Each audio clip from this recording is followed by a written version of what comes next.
कोल्हापुरी तडकामध्ये आज आपण बघणार आहोत कोथिंबीर वडी. तर त्याच्यासोबत आपल्याला एक चटणीसुद्धा बनवायची आहे. कोथिंबीर वडीसाठी आपल्याला वाटण बनवायचं आहे. लसूण, आलं, हिरवी मिरची आणि जिरे याचं जाडसर असं वाटण बनवून घ्यायचं आहे. कोथिंबीर स्वच्छ धुवून बारीक चिरून घेतलेली आहे. कोथिंबीरला आधी मीठ टाकायचे आहे आपल्याला. मिठामुळे पाणी सुटते म्हणून आधी मीठ टाकायचे आपल्याला. याच्यामध्ये बनवलेलं वाटण, हळद, धनेपूड, जिरेपूड, गरम मसाला,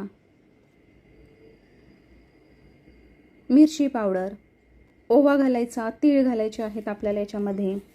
आणि बेसन पीठ 1 वाटी, तांदळाचे पीठ 2 चमचे. तांदळाच्या पिठामुळे आपली वडी कुरकुरीत बनते म्हणून तांदळाचे पीठ नक्की घाला. तेल घातलेलं आहे 1 चमचा. हे सर्व आपल्याला मिक्स करून घ्यायचं आहे आणि अगदी थोडंसं पाणी घालून घट्ट असं मळून घ्यायचं आहे आपल्याला. इथे मी स्टीमरला आधी तेल लावून घेतलेलं आहे आणि बाजूला पाणीही उकळायला ठेवलेलं आहे. इथे असे रोल बनवून वरून तीळ लावायचे आहेत आपल्याला. पाण्याला उकळी आल्यानंतरच आपल्याला हे रोल त्याच्यामध्ये ठेवायचे आहेत आणि 15 ते 20 मिनिटासाठी आपल्याला हे वाफवून घ्यायचे आहेत. शिजले की नाही एकदा चेक करा चाकूच्या साहाय्याने. आणि रोल आपले शिजल्यानंतर तुमच्या आवडीप्रमाणे तुम्ही जाड बारीक असे कट करून घ्या. हे वडी तुम्ही फ्रीजमध्ये जरी ठेवले रोल बनवून तरी 2 ते 3 दिवस छान असे टिकतात.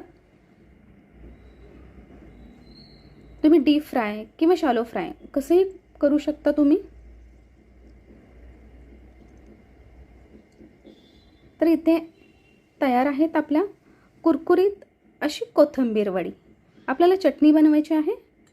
खोबरं, आलं, लसूण, हिरवी मिरची, भरपूर अशी कोथिंबीर, साखर, मीठ आणि लिंबू. वडीबरोबर खाण्यासाठी आपली चटणीसुद्धा तयार आहे. तर तयार आहे आपली कुरकुरीत अशी कोथिंबीर वडी. तुम्ही ही नक्की ट्राय करा.